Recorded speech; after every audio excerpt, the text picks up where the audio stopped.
The wheel of time turns and ages come and pass, leaving memories that become legend.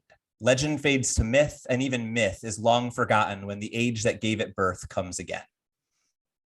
Welcome to Through the Glass Columns, a Wheel of Time read-along podcast. Each week, we will be reading, discussing, and digesting a small selection from Robert Jordan's fantasy opus. This quest is led by Tyler, a true Wheel of Time warrior. I have all stories, ages that were and that will be.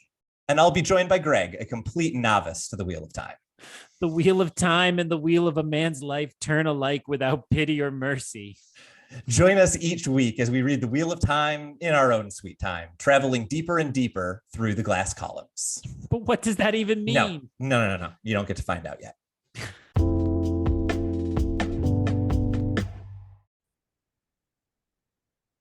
Hello and welcome back to Through the Glass Columns, your weekly read-along Wheel of Time podcast, currently in Book 2, The Great Hunt of Robert Jordan's masterful saga. If I say it fast enough, we can fit even more facts about it into the introduction. Joining you, as always, is me, Greg, your host, who knows nothing about the Wheel of Time, although that's becoming less and less true, and Tyler, who knows everything about the Wheel of Time, which is actually also becoming more and more true. I don't know. Tyler, how are you? I definitely do not know everything. And I will say, you don't know much about the Wheel of Time, but you know that it is masterful. I appreciate that term now being used to describe this. I think I've got you hooked for at least a couple more books. I will say, we had in the last week said those were chapters that you said, like, could you tell why Tyler liked them? The answer was because they weren't in Rand's head. But this week, I think we actually get a little bit of time to discuss Tyler enjoying being in Rand's head, which is not something we have had recently. What was your take just kind of overall on these two chapters? I would not say that was as fun as the week before. And I think it's because the week before was such different type material and it really felt fresh. Was this fresher than other Rand material? Yeah, I'll go with that. But I'm interested to unpack it a little bit more, especially the second chapter. There were times when I felt, am I getting this all, or am I being distracted by the screaming children near me into not understanding this? So I, as always, look forward to our conversation and understanding them a bit more. So those two chapters, for those who somehow stumbled into this podcast episode, if this is your first week, what are you doing? You don't belong here. Go back to find an accessible episode. Or just start in the middle. You do you. Or else welcome as you are. So we are just past halfway through book 2 of the Wheel of Time saga. So we are on chapter 26, Discord, the place Tyler often yells at me for not keeping up with our DM, our Dungeons and Dragons posts, and chapter 27, The Shadow in the Night, which is the threat he offers towards me unless I answer those Dungeons and Dragons posts. Two Rand chapters, as you noted, two pretty fun chapters. I think we should just dig in before our punchiness overwhelms any sense of productivity here.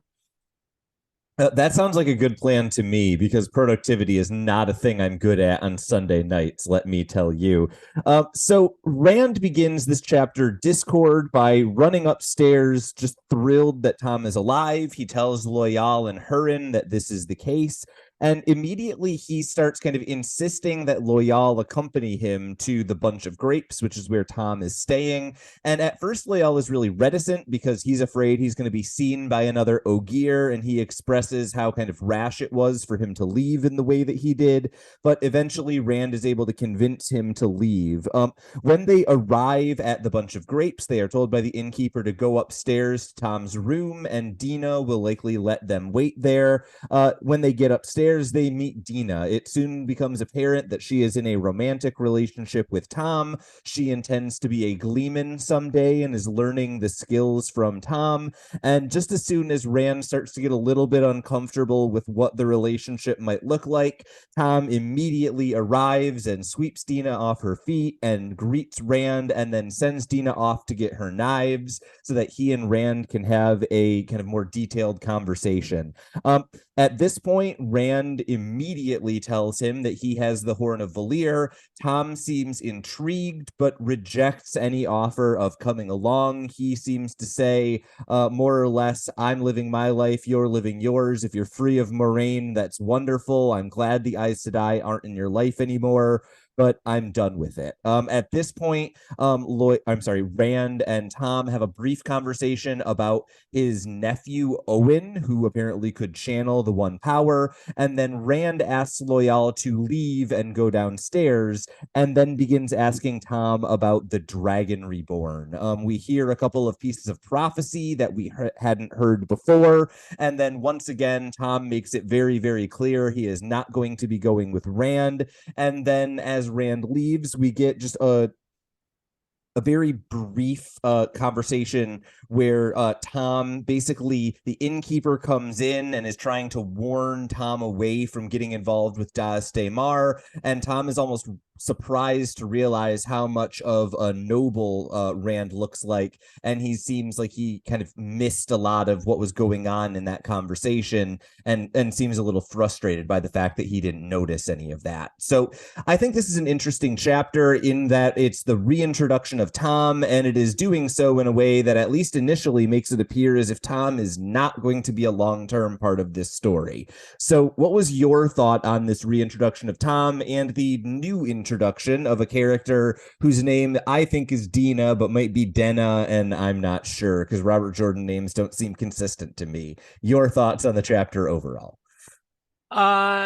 Really interesting chapter. So I expressed last episode that something felt off about Tom to me. And you know, I think from the last time we met Tom, Dina is the thing that has potentially changed him the most, right? We would only expect that a character's motivation has changed. But I was particularly suspicious that there was something sinister going on with him, which his relationship with Dina would not explain. And there were hints in this chapter that kept those suspicions alive, while also hints that kind of squashed that. So I left it kind of really unsure. And so one of the places I spent a lot of my thinking on this is Loial. And you alluded to this in your summary. When Rand starts sharing everything very quickly, Loial is the first one who's like, whoa, whoa, whoa, whoa, whoa, and kind of tells him, like, be cautious, maybe don't say these things so easily. And given the nature of the character Loial, I was like, yeah, I think I was right in that we're giving too much over too quickly. But you know, we actually do get the opportunity to go into Tom's head, and it's not like we're getting anything there that indicates something is off about him. You know, I think probably where my head was theorizing the most is if this is somebody pretending to be Tom. And I don't think Robert Jordan would play the game of, we're in Tom's head, but you don't know it's not Tom. It's, you know, I think that is a step too far to getting us to figure it out. So all of that is to say, I left this feeling like, okay, I think this is really Tom and not somebody pretending not to be, or pretending to be him. And yet I still feel a little off about the whole interaction. Yeah, and I think that that's a really good point to be making about what exactly does it mean to be in Tom's head, and what information can we glean from what is not thought as opposed to what is, right? Everything on the page, I don't think Robert Jordan is in the business of lying from his character's perspective. You're exactly right about that. But I will say Robert Jordan is the kind of writer who will have his characters keep secrets from the writer if it's appropriate for the story. So don't believe that just because you are in a character's head that they are telling you everything they know about a situation. If a character isn't directly thinking about something, Robert Jordan won't tell you their perspective on something. So I think that's a good thing to be keeping an eye on. The other thing that go ahead, please. On that point, that would be essentially what was going on with Nynaeve in the first book, right? That we got into her head and we didn't see the love story, or didn't have it fully explained to us. And I guess you could also put Moiraine into that category. We've been in Moraine's head and not necessarily understood all that she knew or something. So point well taken, but go ahead with what you were going to say. Yeah, I think actually a really good example of that is kind of nestled in what you were just saying, just to kind of highlight this in particular, is the fact that Moraine can't lie has been the case for a book and a half, and we've been in her head for probably 30, 40 pages. She never thought about it, even though she was evading lying multiple times in those chapters. So I think that's just a good indication of how we can think about Tom, right? He would tell us if something he was saying out loud was a lie, but that probably doesn't mean that he's not necessarily thinking about avoiding false truth telling. I think the other thing that jumped out to me in what you are saying is your discussion about Loyal and how kind of reticent he is to share this information with Tom, which I think is interesting because the chapter begins with Loyal being reticent to even leave the hotel room for fear of being seen by any Ogier who might be coming through. And so I think it's an interesting kind of place to start this chapter because, as you say, I think we are all kind of naturally inclined to side with Loyal on the question of should you be telling everything to Tom. But we also kind of see that he's an overly cautious character potentially at the beginning of this chapter. So, how do you weigh that kind of aspect of Loyal and what we learned about him early in the chapter against what you kind of see later on? Well, it was funny with that last episode, we ended up having an accidental map discussion. And I was like, hey, look at that. We're really close to steadying Shanghai. Shanghai? Yeah. Yeah, I believe so. Yeah. Oh, no, Yeah. I believe Sofu is the one that is close to here. Oh, okay. But But we continue. were like much closer to Loyal's Yes. home than before. And so I was glad to have that kind of in my pocket as like, oh, yeah, actually, he would be much, he's now traversed a good chunk of the space Yeah. that he had run away from. Um, I'm so sorry I'm about to say this. I got Jar Jar Binks vibes from this moment because Jar Jar in the beginning of Phantom Menace has been banished, and Yeah. so the fact that he brings the Jedi back there, I mean, it's a very goofy thing where he's like, "We should go there." Oh wait, I forgot I can't go there. And Loyal is not quite in that same space. He's certainly a more stoic character, but it was interesting to me that he's signed on for this adventure. It's brought him more into danger, and it's kind of surprising that there is something a little bit close to subterfuge going on there. Like he wants to pass through this place and continue on the adventure without being spotted. Is a very different side of Loyal than we've seen previously. Yeah, I think that is an excellent point that I definitely didn't ignore because it began with a reference to the prequels. No, I think that Loyal definitely is kind of advancing this interesting thing that I think Robert Jordan likes to do, which is introducing us to a culture by giving us someone who is not a standard person in that culture. And Yeah. so I think Loyal is playing around with a lot of expectations where it's really hard to figure out what if him is Ogier and what if him is the thing that got him banished from being an Ogier. And I think it's really effective that we have yet to really see much of that culture outside of him. Whereas I think kind of the stumbling block with a Jar Jar Binks is that we immediately have to contrast him against very not annoying Gungans, and that makes me hate him the most. So Loyal at least has no point of contrast for me to have anything to dislike him against. That is actually, I think, an interesting place to then jump to the new character that we have as opposed to the old reliable that we've been kind of riding with for quite some time. How did the introduction of Dina land to you? Is this a character that you're kind of intrigued by, or does it feel like kind of Tom adjacent and he was the big star of the chapter for you? um I'm trying to figure out how to word this so I don't sound sexist, but I think I was just we've been very suspicious of women across this whole book, not because of anything innate in us, but because Robert Jordan has asked us to question all I said, all right, fine, we'll go lay down with our therapists and work through these feelings. But the cultures have asked us to be suspicious of the Aes Sedai, who are all women. And then we have this character, Celine, that is just, clearly so dark and terrible, plus even more terrible, Aes Sedai than the average Aes Sedai. And so there was a way in which I found myself kind of naturally distrusting Dina. But then as the chapter unfolded, it's not that I thought her only definition was against Tom. She just so fell into the trap of like the good life that I could have if I could just get out of the game. That kind Yeah. of trope. And so I hope there's more to her than that. And, there's something interesting to her being an apprentice. And even when these strangers walk in the room, she's like, nah, I got to practice. It's cool. And then the love and affection she shows Tom seemed a little over the top PDA, but was genuine. I don't have any reason to doubt it. So if this is kind of the lovebirds on their honeymoon trying to get away from the world of craziness, I think, unfortunately, I see her role probably primarily as being what Tom has to sacrifice, probably not literally, but what he has to give up in order to go back and fulfill his heroic duties. Well, and it's interesting that that is where you are seeing the story going, in that to some degree, at least at the end of the chapter, that's kind of where Tom already sees the story going, right? I think the innkeeper at the end of the chapter tells him, you should marry that girl. And his response is like, no, why would I saddle her with an old husband, right? So he's already prepared to sacrifice himself for her. And it's almost then interesting to me that this chapter seems to be really set up for Tom seeming to be ready to leave Dina, and yet he refuses Rand's call. And that's the next thing in the chapter, right? Is Rand immediately gives him all of the information and is like, you're a Gleeman, I have the horn, let's do this thing. And Tom pretty emphatically and immediately says no. You can tell he's tempted, but it doesn't seem like it really sways him much at all. So do you see, I actually hadn't noticed this when I was reading, but do you see any of that as kind of being in tension? I think everyone reading the chapter immediately kind of sees Tom, because he outright says it, as kind of preparing to leave Dina at some point, and yet he doesn't take Rand's opportunity to make that break now.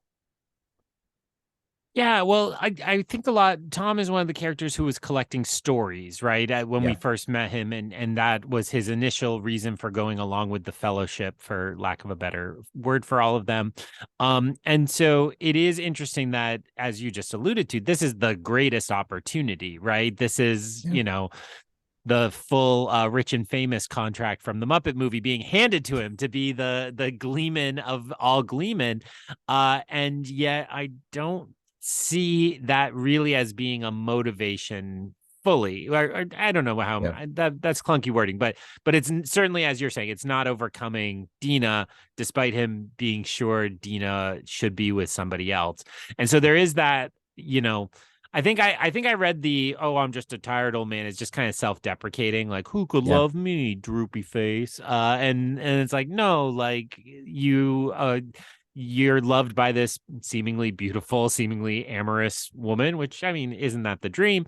So, like, he should feel worthy of it and should be free to go have that life, even though everything in me is like, yeah, it's not happening. So I hope, I think I'm using this right. I hope she doesn't get fridged, like taken away in some way from him. I know these books were written at the time where that was just a common plot device, why we refer to it now as a cliche. So I think I'm curious to see what happens there. In the mix is the fact that he seemed very curious about, like, where's Moiraine? She's not around. Yeah. And I think in your summary, you referenced how he seemed really glad for Rand's sake that he had disentangled himself. When I read that, it was much more, oh, you're alone, you're not protected, you're not using that. So in the category of, is this Tom, that was like, Rand's answering questions, and that's not a good thing, as I read the chapter in the moment.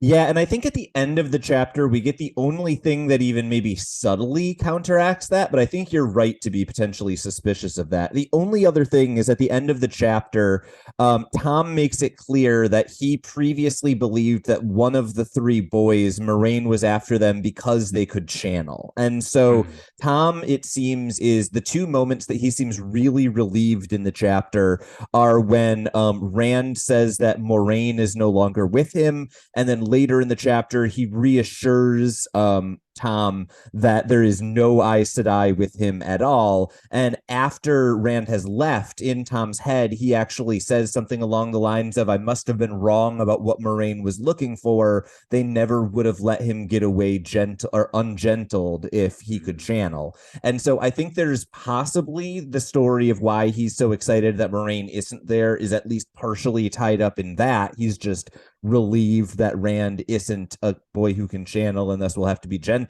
At least he doesn't think so. But I think you're right to say there's also, something that raises some eyebrows in the midst Mm. of Tom reacting the way he does to that. The other Tom reaction that really stood out to me is once he kind of is convinced that Rand actually has the Horn of Valir, he has a little bit of a monologue about how unprepared the world is. And he talks about how Carrion is relying on grain from elsewhere, and the nobles aren't building armies. They're competing against each other in politics, and no one is really ready for the political unrest that could come from the end of times. And I just thought that that kind of shift in tone from Tom, from being very like upbeat and everything's going to be great to like considering the consequences of the horn being found, I feel like really kind of epitomizes that character who does kind of straddle the line between like political genius and dude who just wants to hang out in bars and tell stories. Yeah, we've talked, or I've referenced a lot of time about Joseph Campbell's coinage that it's like the concerns of the everyday versus the concerns of the strange new world. And it's like Tom is straddling that line too. And it's like, no, I'm actually concerned about the everyday and the kind of basic what will happen to these societies. Instead of the big mythic, like we're headed to the epoch of the ages attitude for it. And I think you're right to remind us that it itself is a reminder of how much Tom knows and what somebody who's Yeah. actually traveled. And honestly, it makes me think, and he gets name checked next chapter. It makes me think a little bit about Padan Fain too, another character who would be very worldly and all the things they gather. There's this contrast with Rand, who has been stumbling into the game of games, and not actually knowing a thing about what he's doing. Whereas Tom is, much more equipped for that and could be a mentor or a guide through that, should we need him. Yeah, and I think that actually, as you're talking about Tom as both kind of like having an enormous amount of knowledge and then also having this kind of very like on the ground practical perspective, that actually kind of keyed me to me as reminding me a lot of Varys from Game of Thrones, as kind of like being the one character who actually is involved in the political scheming, but is trying to do it with the everyday people in mind, as opposed to everyone else who is doing it with power in mind. So, while Tom obviously is now out of the game, I do think that's an interesting parallel to think of him as someone who hears about the end times and doesn't think, what can I do to take advantage of it, but thinks, how is the grain going to get to the people who need it? And that, at least to me, is a moment that makes me say, okay, even if this is someone who is kind of in Sketchville right now, like I at least trust him a little, even if I think like there's maybe something deeper going on there. The interesting thing for me then is that moment is Rand giving every single detail to Tom, right? He tells him about the horn and how he knows and where the Aes Sedai are and what everything is going on. And then he sends Loial out of the room and still isn't able to tell Tom that he is the Dragon Reborn or that Moiraine thinks he is the Dragon Reborn. Instead, he asks after prophecy. So I am curious about two things. First is your impression about Rand not telling Tom that he is the Dragon Reborn or suspects he is the Dragon Reborn. And second, I would like your thoughts on this bit of prophecy that I believe is already 1/4 completed, because Tom recites the following: twice and twice he shall be marked, twice to live and twice to die, once the heron to set his path, twice the heron to name him true, once the dragon for remembrance lost, twice the dragon for the price he must pay. And I'm pretty sure Rand has already been marked once the heron on one of his palms. So I think this is a really interesting introduction to one of the kind of pieces of prophecy we're going to have to grapple with.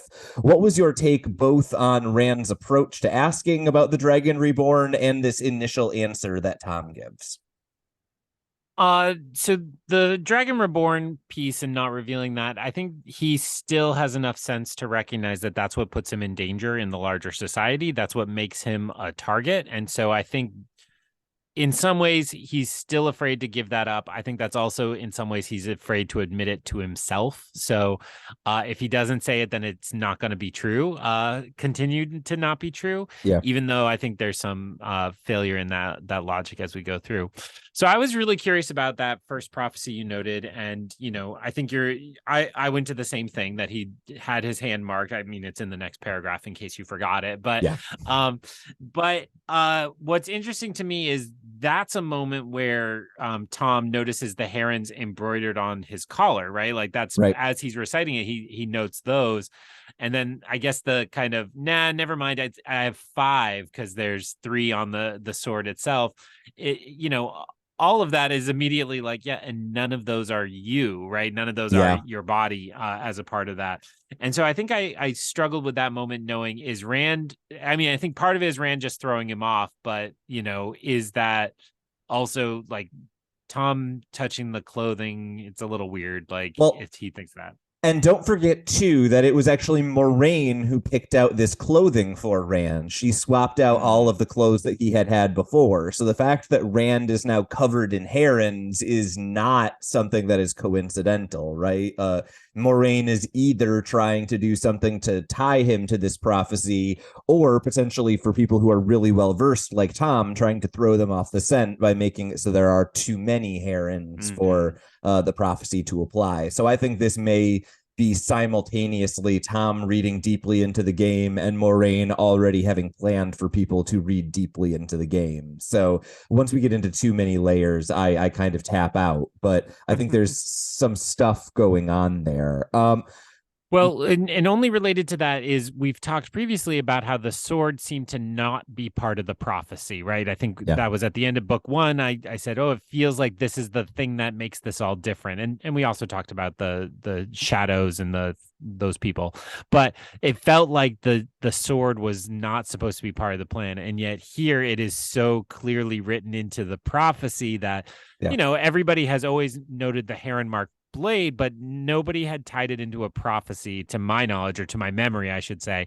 It was always like, oh, that's interesting that you have that. You must be a great swordsman, or you have this wonderful thing. And so the fact that like the whole time we've been talking about this, we have the heron like so clearly marking this. So then my question goes to my mind goes to the second one, because it says, a second or twice the heron to name him true. Is that going to be the moment that Rand finally takes on his actual identity? I shouldn't say actual, because again, he is, as Lan taught us, he is Rand al'Thor. That's his true name. But will he take on, his larger identity at some point, and will that involve another accidental branding, Home Alone style, or will that involve something else? Will he take it on, just a long tattoo parlor scene is what I see coming. Well, I obviously can't add too much to that without giving anything away, but I will say you noted that no one was really tying Rand's sword into any prophecies, right? The heron is there in marking, but not in terms of an association with a weapon. But yet in this same chapter, we learn that there is at least one prophecy that is directly tied to a sword. So this is one that we've had referenced before, but not in quite so much detail. So Tom lays out what he sees as kind of a conundrum or a prophecy or a paradox in one of the prophecies, where it is said that the stone of Tyr will never fall until the dragon holds Kalendor, which is known as the sword that is not a sword. But it is also known that the sword that is not a sword is held within the stone of Tyr. And so Tom kind of openly wonders, how is it possible for him to get to Kalendor if he is not taken the stone and vice versa? So I think that is in association with a sword, just not Rand's. And then I would also point to the last piece of prophecy that we have in this chapter, which is the one that I find kind of interesting from my kind of reader perspective.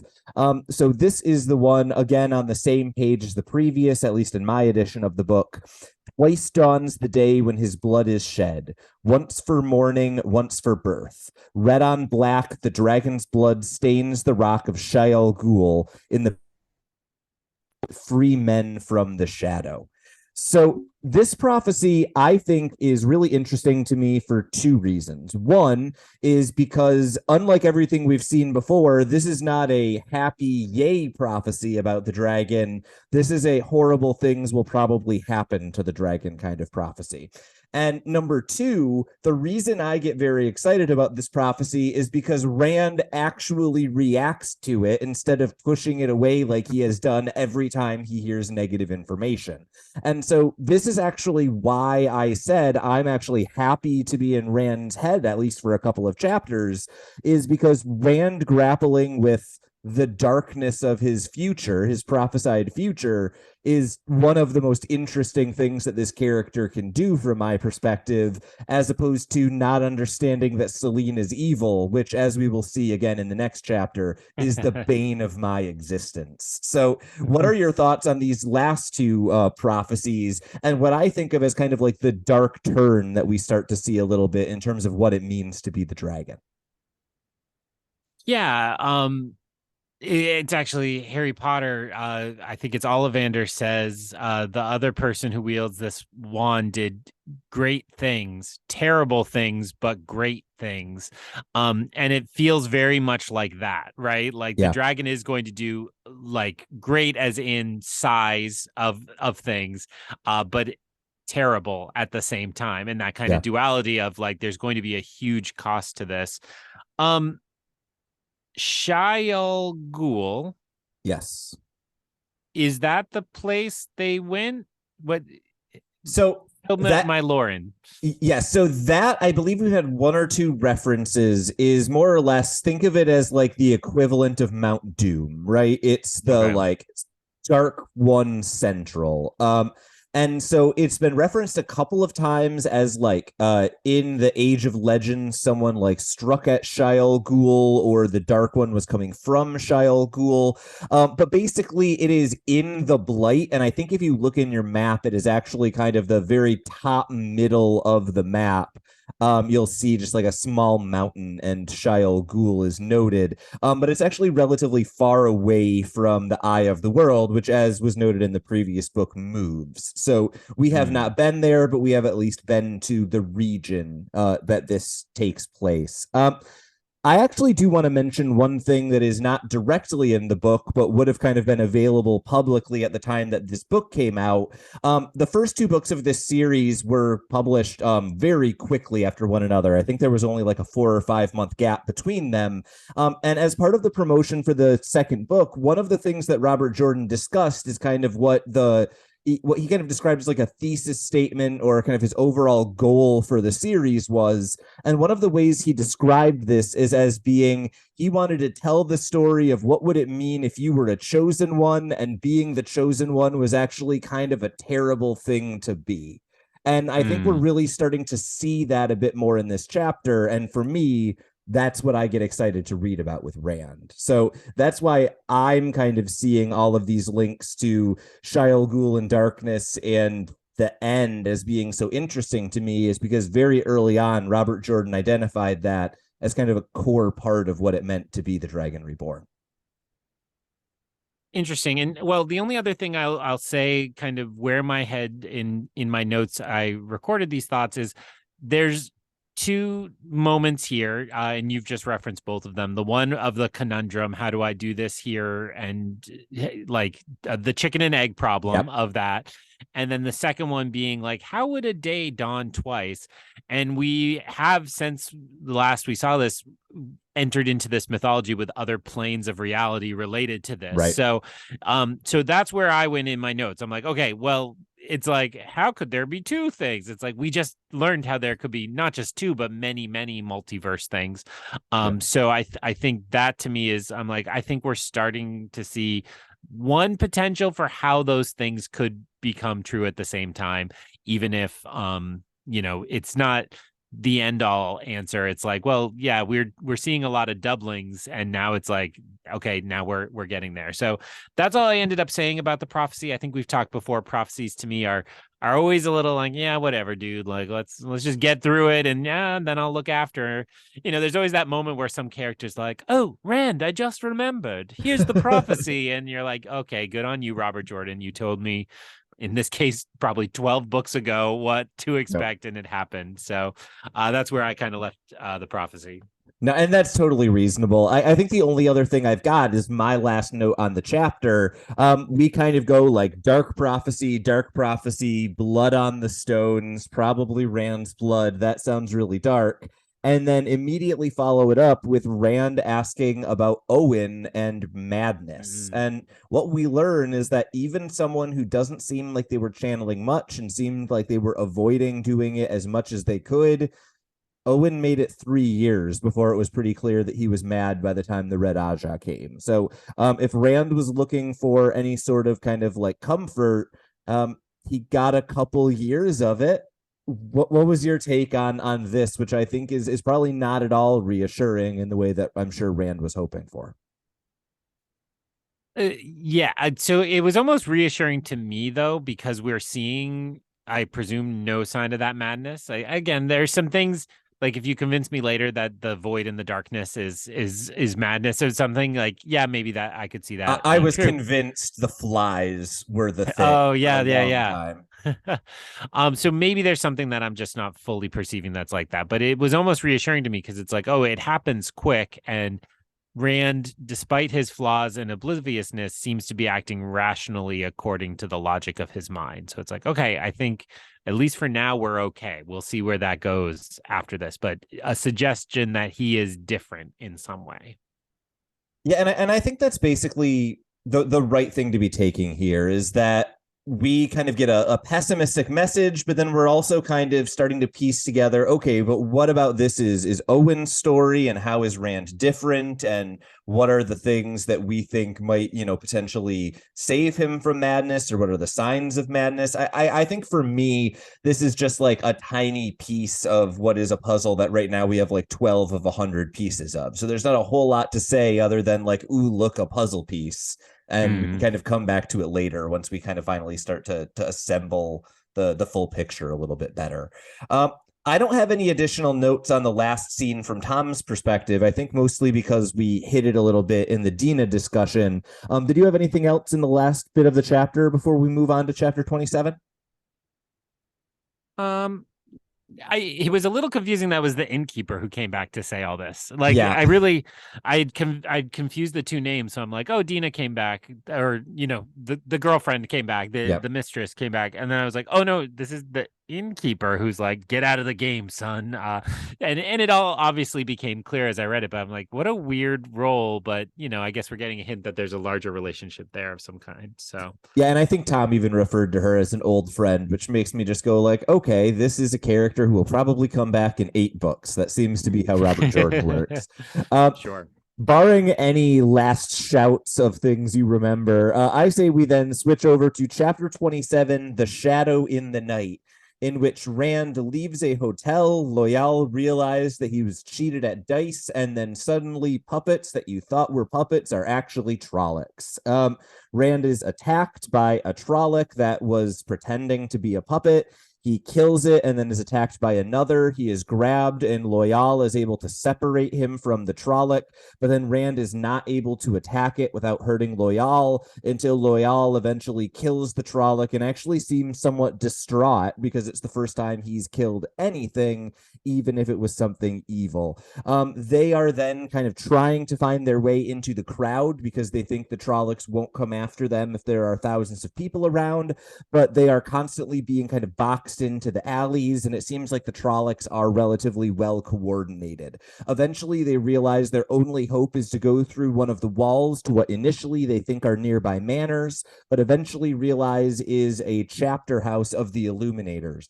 Then suddenly, at the beginning of a page, I went back about 4 times. Selene is there. She seems upset at Rand for getting trapped, but doesn't offer any help whatsoever. They go into the Illuminators Hall, and there's a funny misunderstanding where Rand's like, "Don't worry, we'll just get arrested," and Loyal is like, "No, they'll kill us worse than the Trollocs."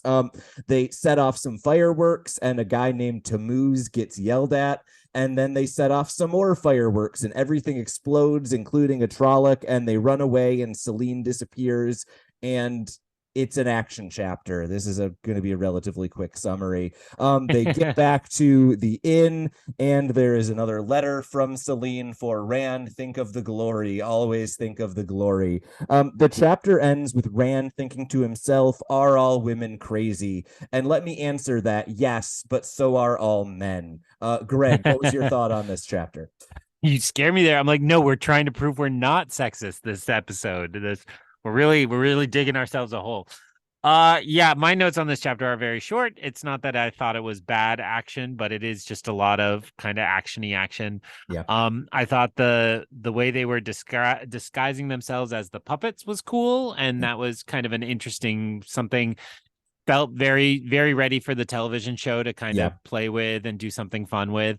But I really don't have a lot of depth. I think, as you've pointed out, when things get kind of plotty, you look for just those flashes of character. And the ones I have are the ones you mentioned, which is Loyal says he's never killed before, which is huge. And putting that in the context of our discussion about how, we're kind of endeared to him, that endears him even more. Selene just being so suspicious and like flying in and out. My note on that is just a star and then the word her, and I imagined it in the like Michael Bluth and her and then the capper on that is just like a letter at the end, because again she's demonstrated she can't go in the city, she can't be spotted as somebody who's been pretending to be from here, so it's like I'll just send a letter. So I not badly written action by any means, just not particularly something that I have a lot to analyze about it. Yeah, I think this is one of those chapters where I'm glad we didn't have 2 of these in a row, because this is a really fun read, but there's not a whole lot fun to talk about. We have a friend who is doing a podcast where he's breaking a movie down into 20-minute increments. And there was a part of me that was like, I'm really glad that wasn't a Marvel movie, because you would end up with like a 20-minute that was like, and then they punched each other for 20 minutes. And how do you do an hour-long podcast about that? So that I kind of feel like that's what this is. This would be a 5-minute really good action scene on Amazon, but in book form. Loyal got his first kill. Say some things about that. It's the only moment I have a big star next to in the entire chapter. Yeah, I mean, I've said since the beginning I really enjoy Loyal, and the fact that it's really interesting in comparison to the chapter before, where it was like I need to keep a low profile, I'm banished. Misa been banished. But I do think this is then like, well, so it wasn't for being violent, and it wasn't for some what we would normally think would be what would cause you to have trouble in banishment. So the fact that here he not only gets his first kill, but is mournful about it, even though it's a Trolloc. And I think it's just a reminder, he fits very much in the druid profile from D&D. He's of nature and respects all nature and doesn't want to kill even something kind of as bastardized as this Trolloc. Yeah, as someone who is DMing a pacifist in a Dungeons and Dragons game for the first time, I am figuring out how to run encounters with a character like this, and it's very interesting. And I'm impressed by Robert Jordan finding a way to make that first kill feel earned and not just like, oh yeah, I murdered someone in cold blood, I'm very sad about it, right? It really felt like Loyal kind of did everything he could to avoid killing a Trolloc, which, as you say, feels very in that like Lancelot, like so good it's too good kind of way.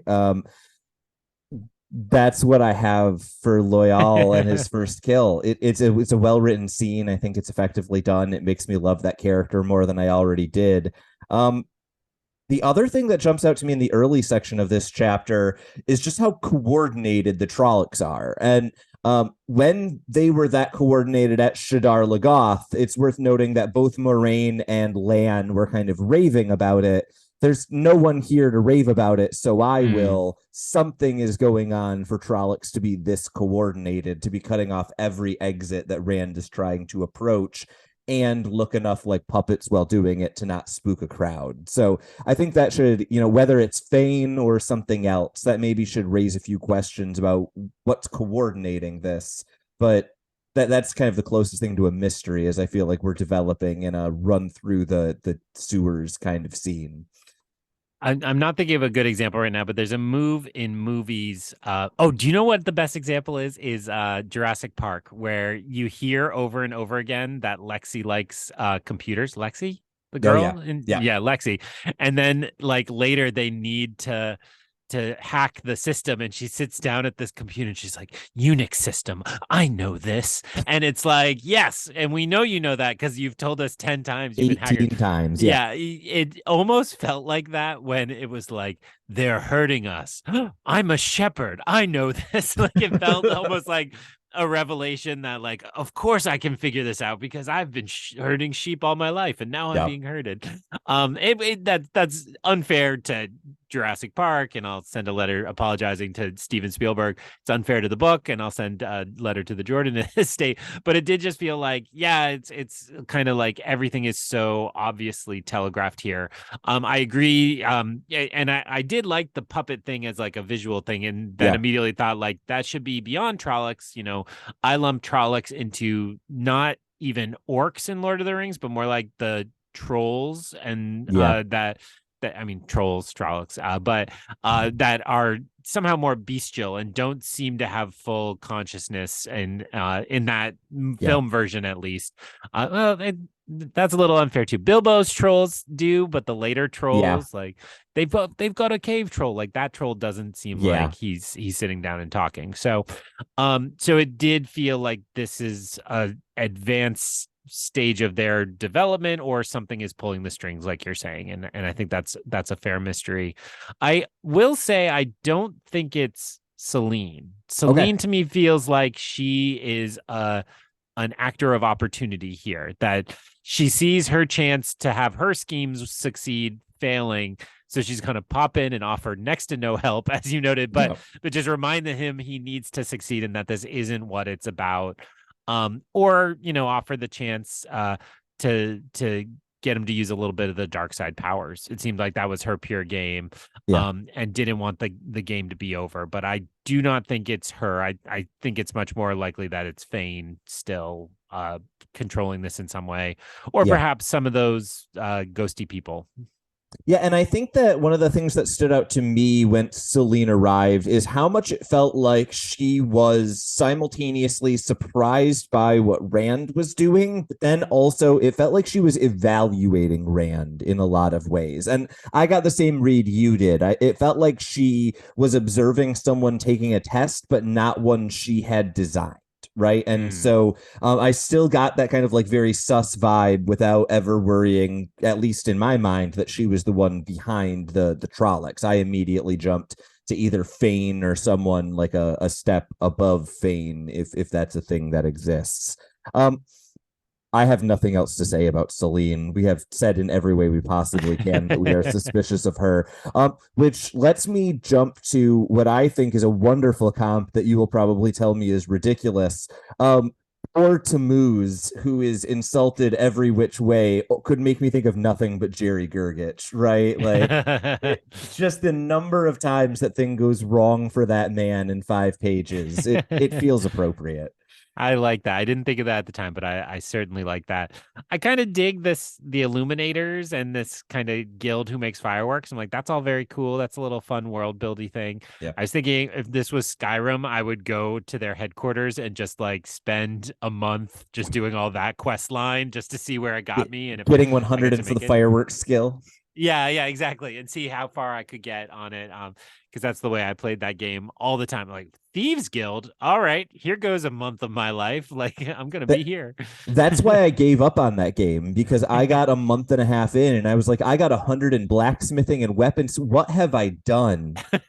Uh, Oh, but yet even this conversation, I'm like, I could play Skyrim yeah, again. fair Oh, I should enough. get it. I should get it for my new system. And yeah, so that's a very cool bit of world building. I can't say I think that's going far places. I think it's just a little bit of scenery, as it seems to me. Yeah, I mean, the only other moment that stood out to me is one that I think works really well in a lot of media, which is fireworks becoming weapons. It worked in Mulan. It works here. It was a fun little scene. Yay, Robert Jordan. That's about all I have there.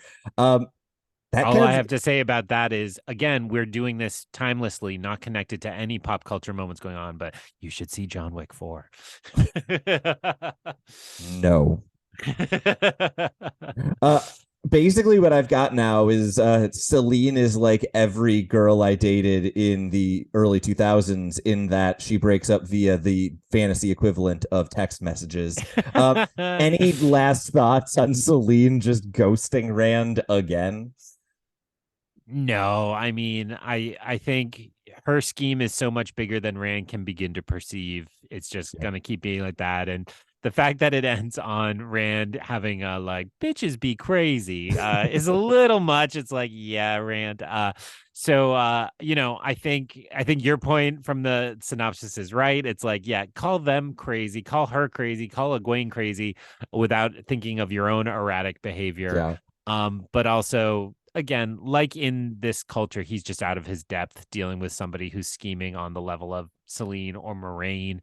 I'd be much more interested to know how those two are similar or different from each other. Like, would they be the same class of power, or are they, is one different by potentially a huge magnitude? But in terms of Rand getting to call them crazy, nah, buddy, like you just Yeah. don't understand anything. So Well, and go back to especially the sheep.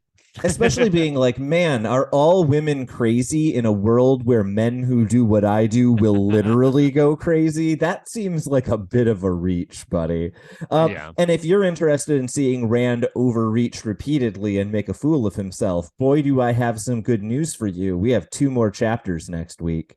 Mm. They're actually not Rand chapters. That wasn't the world's best transition. But next week, we are going to be discussing chapter 28, A New Thread in the Pattern, and chapter 29, Seanchan, which I mispronounced the vast majority of my life.